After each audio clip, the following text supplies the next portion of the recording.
Hey everybody, what's going on? Hexlex here. I got another Master Duel video for you all today. So, we're going to be covering sprites, regular sprite this time, not the Bystial Sprite Synchro. I was initially on my diamond climb up to Master 5, planning on only trying to do it only with Bystial Sprite Synchro, but after a little while, around like Diamond 2, I decided, I'll just switch over to regular Sprite, just for something a little bit more consistent. And that was yesterday, and in the time since then, so yesterday and I played a little bit today as well, I actually made it up to my rank up game to Master 5 6 times. I made it up there 6 times and lost each time. So I will admit I am a little bit frustrated, but at the same time, it is what it is.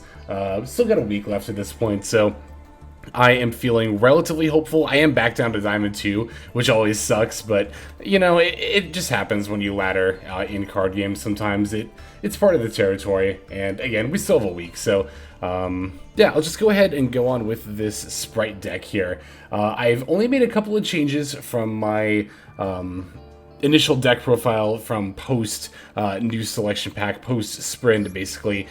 2 changes, one in the main deck, one in the extra deck. I decided to add in a Bystial Baldrake to the main deck here. Wanted another copy of a Bystial monster from Magnamhut to potentially search, because it doesn't happen often, but you can open Magnamhut and Druiswarm and then kind of feels bad because you don't have anything left to search. I also really just like Baldrake as a disruption tool in general. Being able to banish any extra deck monster is really good, and this deck often has a spare dark monster lying around. So the Baldrake is, I think, a pretty solid addition overall. The extra deck has also changed by 1 card as well. We have added in Merry Melffys once again. I took out the link to, the Doom Virus Swordsman or something like that. The link 2 with 2300 attack was basically only in there to out Bagooska. Funnily enough, I did actually run into a Bagooska after taking it out, but I just had the Smashers anyway. We might see that game, actually. I don't remember off the top of my head, but Merry Melffys is back in, and I'm actually very glad to have this card back in, to be totally honest. I definitely really like having the option to go for a different level 4 synchro monster other than just the Herald all the time. I really like the Merry Melffys for its ability to bounce a card. Sometimes the Herald is a little bit awkward. Like, it's still really good a lot of the time, but sometimes, by the time your opponent has summoned a monster to trigger the Catty, you don't need the negation anymore. You'd rather have, like, some form of removal, and the Merry Melffys can offer that by bouncing a face-up monster on the field. When special summoned, it again can be made with Catty and Pinny, just the exact same way you would do with Herald of the Arclight. We, of course, have the Melffy of the Forest to help set that up in the extra deck here. At this point, I think the Melffy engine is definitely considered like staple across the board in Spright decks here. We are still on the 3 Swap Frog because it is still legal at 3. This card is pretty soon going to 2. At that point, I suspect that it'll probably still be right to play Swap Frog anyway.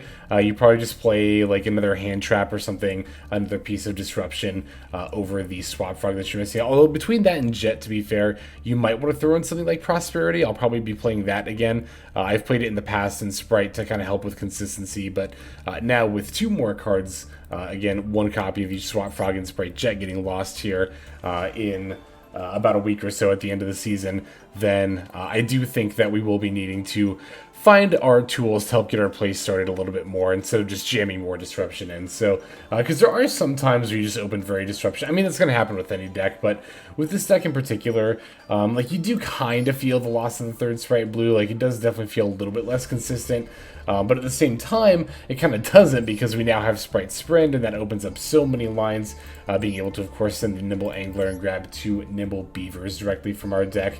All in all, I can definitely see now, after grinding with this deck a lot on ladder, I can see how this is considered by a lot of people, I mean myself now included, from yesterday's tier list, to be a tier 1 deck. It might have seemed on paper like Tier Limit was just the outright better deck, and even Branded Bystial, because they got so many more new cards, but Sprind is a really, really good card, and this 1 card alone, I think, is enough to bring up the overall strength of the deck and bring it up to tier 1 status now, alongside Tier Limit. So that's pretty much all I have to say about the build at this point. I guess other things I would like to put in are a 3rd triple tack, but if I was going to play that, I'd probably take out something like an Imperm, and I really like Imperm in this meta. Double Cross has, of course, still been fantastic. This is just a really insane card. It is a little situational sometimes because there's actually a decent amount of opening boards where you don't necessarily have a rank 2 monster in the field or an open slot in one of your link 2's zones. So it's not something you can be searching like every single time, but it's still really, really good enough of the time that I definitely really like a copy of it, in addition to Smashers as some searchable removal there. Alright, I think that's everything I have to say about the deck, so let's go ahead and break the list down card by card, and then we'll get some gameplay. So we're on 3 Swap Frog, 1 Ronintoadin, 3 Maxx, 2 Nimble Angler, 3 Nimble Beaver, 1 Melffy Catty, 2 Spright Blue, 3 Spright Jet, 2 Spright Red, excuse me, 1 Spright Carrot, 1 Melffy Pinny, 3 Ash Blossom and Joyous Spring, 1 Bystial Magnamhut, 1 Bystial Druiswarm, 1 Bystial Baldrake, 2 Triple Tactics Talent, 2 Call by the Grave, 2 Spright Starter, 1 Spright Gamma Burst, 1 Spright Smashers, 3 Infinite Impermanence, and then 1 Spright Double Cross will round out our main deck. For the extra deck, we're on 1 Herald of the Arclight, 1 Merry Melffys, 1 Sky Cavalry Centurea, 1 Melffy of the Forest, 1 Onibimaru Soul Sweeper, 2 Gigantic Spright, 1 Downerd Magician, 1 Divine Arsenal, AA-ZEUS Sky Thunder, 1 IP Masquerena, 2 Spright Elf, 1 Spright Sprind, 1 Knightmare Unicorn, and then finally 1 Mekk-Knight, Crusadia, Avramax. And there is our list. Now let's take a look at some gameplay. Alright, so our first duel is going to be up against Exo Sisters, and this is actually the game that I was referring to in the profile, where we're going to find ourselves coming up against a Bagooska, now that, of course, we no longer have the Virus Swordsman in our extra deck. But, you know, although it is nice to have a consistent way to get to a card out to the Bagooska, I think it's a scenario that comes up infrequently enough that it's not worth, you know, devoting an entire extra deck slot to. And on top of that, you know, we have other means of outing the Bagooska, as we'll see here as well. So yeah, because I'm maxing, my opponent's going to go into the Bagooska with their Exo Sister line to only give me 2 draws, but that's enough to get me to the Spright Smashers. Now, the way the Codebreaker Virus Swordsman, I think is actually what it's called, the way that works is it's just a Link 2 monster with 2300 attack that has generic requirements. So, like here, for example, I could have, like, you know, normal summoned a blue and then special to red and then linked into it and then attacked and battled over the Bagooska here, but or I guess summoning Penny and then specialing red would have been better. But in any case, we don't have that here, so I'm gonna normal summon the Penny still. I'm just gonna set the Smashers in the double cross and pass back to my opponent. Of course, like I said before, planning on using these Smashers to out the Bagooska a little bit earlier than I would like to, as my opponent is going to go ahead and use the Harpies Feather Duster here. They will also get rid of my double cross, but that's ultimately fine. Again, I was going to banish this Bagooska with the Smashers anyway. It's just a matter of when I was going to do it. So, opponent's got another Exo Sister pack, so I'm going to go ahead and use the Ash Blossom and Joyous Spring to negate that. A little bit risky because they could just reveal a Martha, but they didn't have one last turn. So I doubt that they top-decked one necessarily. Opponent's just going to normal summon an Ellis, battle for 500, set another card, and then pass it back over to us. Drawing for turn, managed to rip an Infinite Impermanence. I'm going to go ahead and use that here on the Ellis to negate her effect before normal summoning the Nimble Beaver. The reason, by the way, that I wanted to use the Imperm here was just to negate the incidental summoning from the graveyard effect, because although it's not guaranteed to come up, there's a lot of scenarios where it could. So, you know, if I tried to use Elf, for example, like, there are a lot of ways to out this beforehand, but I also was planning on honestly just trying to win the duel this turn. Beaver plus Blue is definitely enough to get me there, so I decided to just kind of go for it and shotgun the Imperm to negate the Elf. Opponent's got their own Imperm, though, to negate our Nimble Beaver. We do have the Spright Blue still in our hands, so it's definitely not that big of a deal. I'm going to special summon the Blue, and oh, they're actually giving us win rates for Spright cards now. That's cool. 53. I saw that with Nimble Beaver, too, so opponent's got an Exo Sister Arment. Definitely not the Exo Sister card I was expecting necessarily, but that's going to allow them to go into their Mekk-Knight anyway, without having to use their monster effects. So I'm going to use the Blue to add a Jet, and then special summon the Jet here. Now, the Mekk-Knight can banish a monster here, so there are quite a few things to consider. They can do that as a quick effect. The things to consider are, like, if I go into an Elf and activate the effect, or rather, if I go into an Elf and they activate their Mekk-Knight effect, I can chain the Elf effect to bring back another level 2. So I'd still technically have plays at that point. But the problem is, if I try to go for a Gigantic at pretty much any point, I think my opponent's just going to hold their Disruption for my Gigantic Spright, and that getting removed, like, obviously if I just, you know, overlay into it here, and they banish, that's bad. If I link these, I guess it would probably be these two into Elf, Elf effect, let's assume they don't disrupt to bring back the Beaver, and then overlay for the Gigantic, that's also bad because then I'm just left with one leftover level 2 monster. So I'm going to use the Jet to add the Gamma Burst, and I'm going to move to battle phase, but I need to do a little bit more explaining because the way that we're attacking here actually super matters, again, due to the quick effect my opponent has of banishing a monster on the field, because Gamma Burst will add 1400 attack and defense points to all my monsters. That'll bring Jet up to 2700 attack, Blue up to 25, and Beaver up to 18. Now, you might think, okay, Mekk-Knight is at 2500 attack, so then you just use Jet to battle over Mekk-Knight, right? Wrong, because even though Jet has higher attack, if Mekk-Knight chains her effect to banish the Jet, then I'll have to crash Blue into Mekk-Knight and I'll only have one level 2 monster left over.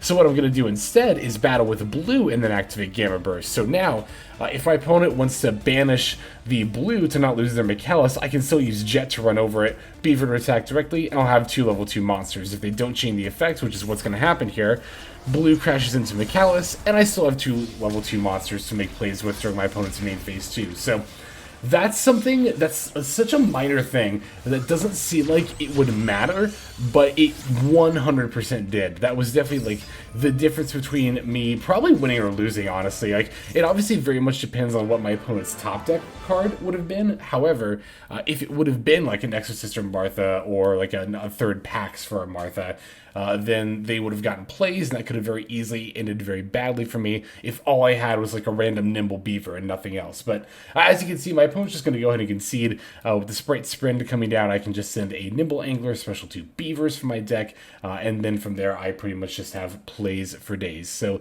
there is that first duel against Exo Sister, but we of course have some more to watch. Let's go straight to the next one. So this was quite the interesting deck I got paired against. It was Runic, Fur Hire, and Spright all in the same deck. Funnily enough, I had just made the tier list video that said I haven't played a Runic deck in months, which actually was true, and then I immediately played this one. So this time we get to go first. Our only card in hand is Spright Starter, but in pure Spright, that is far more than enough to make plays. Okay, so yeah, now they're showing the win rate for Spright cards, which looks like to be at about 53%. I might actually be able to do this win rate video. I know I've been talking about it for a little while now, pretty much ever since they added that feature to, the game, but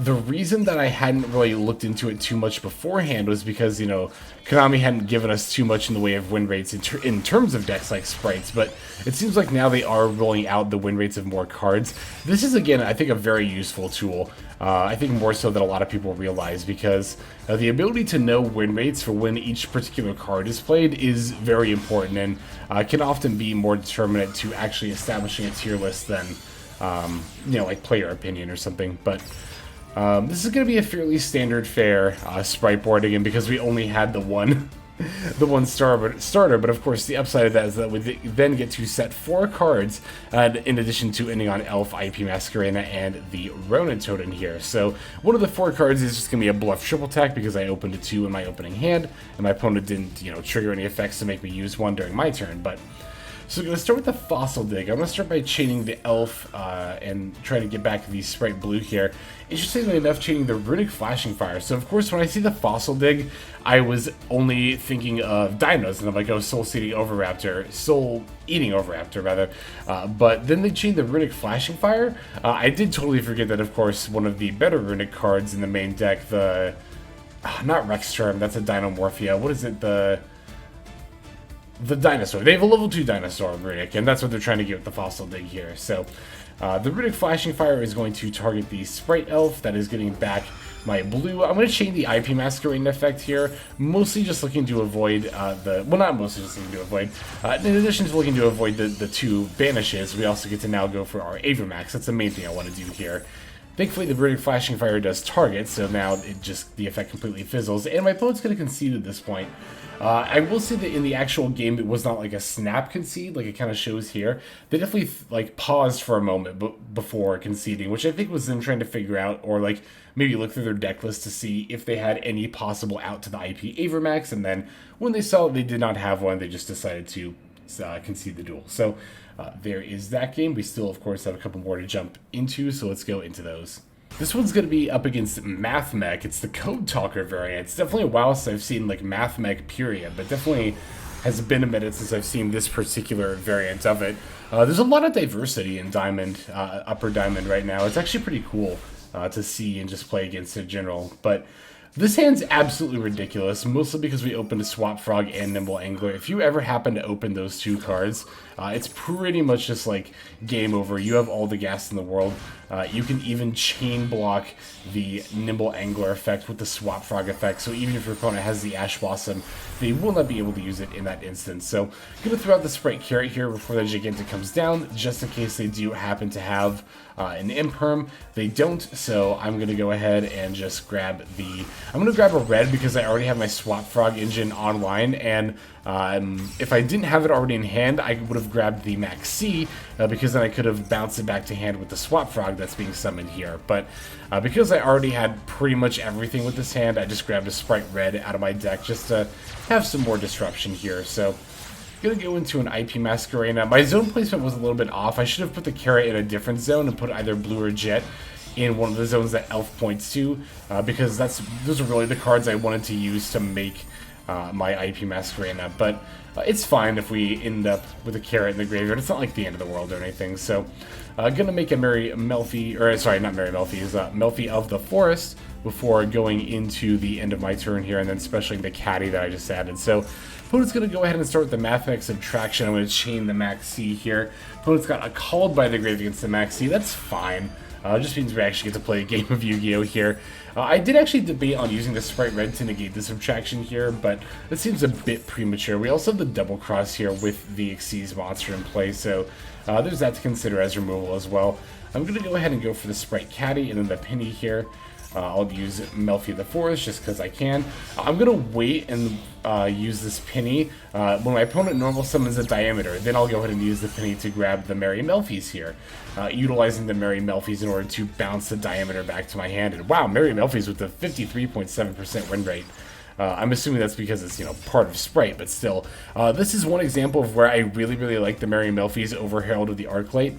We could have still use the Pinny to make the Herald of the Arclight before our opponent had a chance to normal summon Diameter, but all in all, I again think that the ability to remove a monster by bouncing it can often be more valuable than even Herald's Omni Negate, which seems a little bit weird, but in practice it does come up quite a bit, and this was definitely one of those situations. So opponent's going to link themselves into a Code Talker, mostly to search this Signet Mining with their microcoder that they used. But I'm going to go ahead and use my Spright Double Cross here in order to attach the Code Talker to the Melffy the Forest. I am a little concerned about my opponent using it as a link material for something like Access Code Talker, but moreover, I want to use Melffy the Forest effect now because I want to use IP Masquerena's effect now. The main reason I want to use Masquerena's effect is because I need to use my Elf to bring back the Carrot that's in my graveyard. Actually, I haven't used Elf yet because I haven't had space, so I'm going to go for the Avramax, but rather than use IP and Elf, I'm going to use IP, Melffy of the Forest, and Merry Melffys because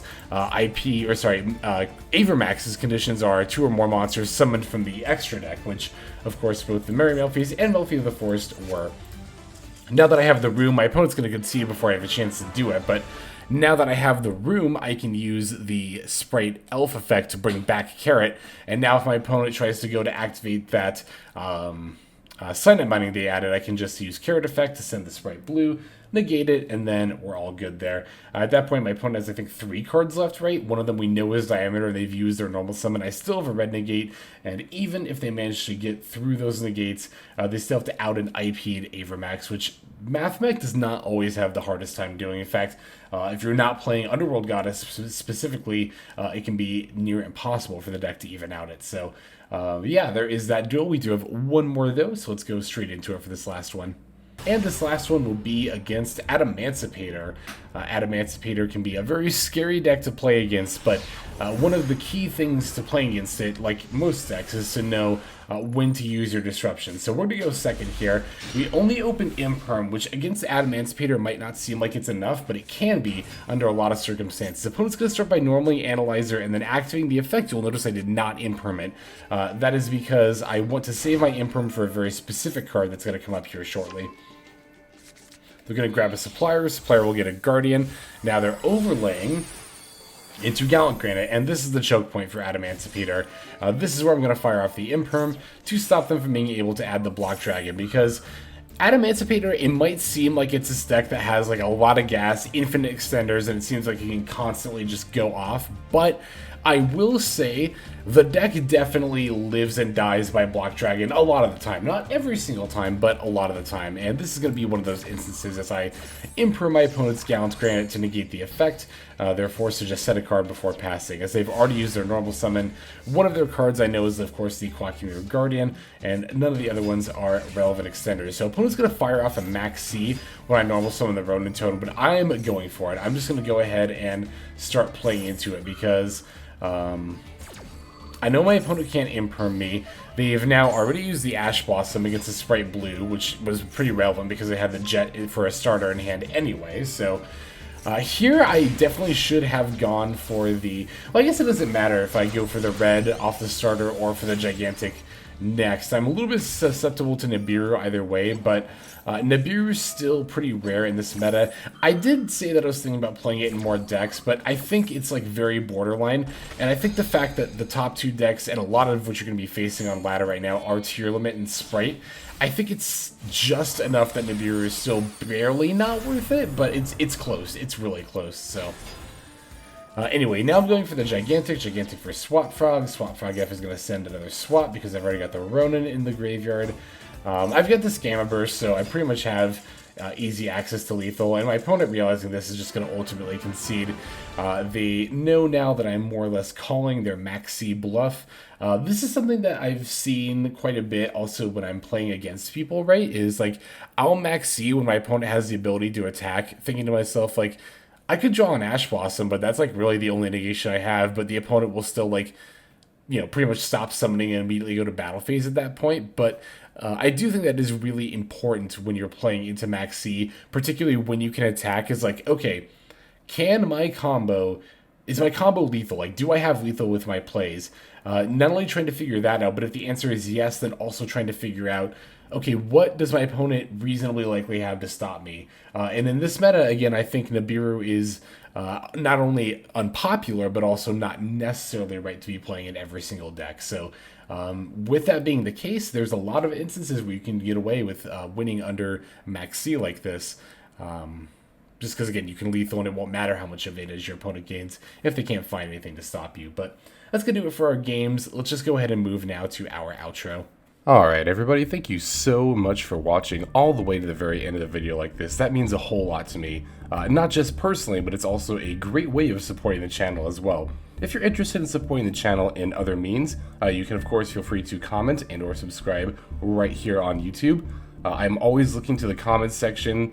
You guys leave some pretty awesome feedback as far as like constructive criticism goes when it comes to deck building, gameplay, channel content, all that stuff. So feel free to leave your opinion down there. I will be sure to take a look at that there.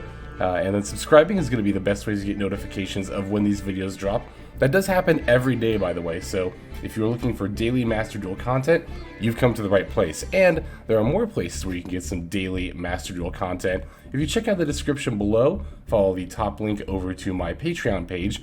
There for just $5 a month, which is as much as you pay for a booster pack. You'll find a lot more value than a pack full of filler over there. We've got some previews for content upcoming here on the channel. We've got some exclusive games that are only posted over on Patreon over there. We've got some Q&As, and then you can also have your name featured in this lovely credit sequence where I thank all of the people who are helping contribute over there on Patreon. It's a huge support to the channel, and it really means a lot as well. So thank you everyone who is donating that is featured here on screen. And again, you know, it's not just a pure donation. You do get some more daily Master Duel content over there just for being a part of the Patreon.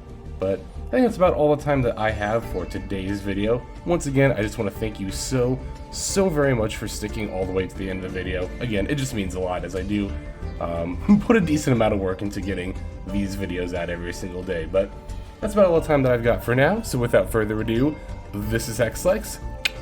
I'm signing out, and I hope you have a fantastic day.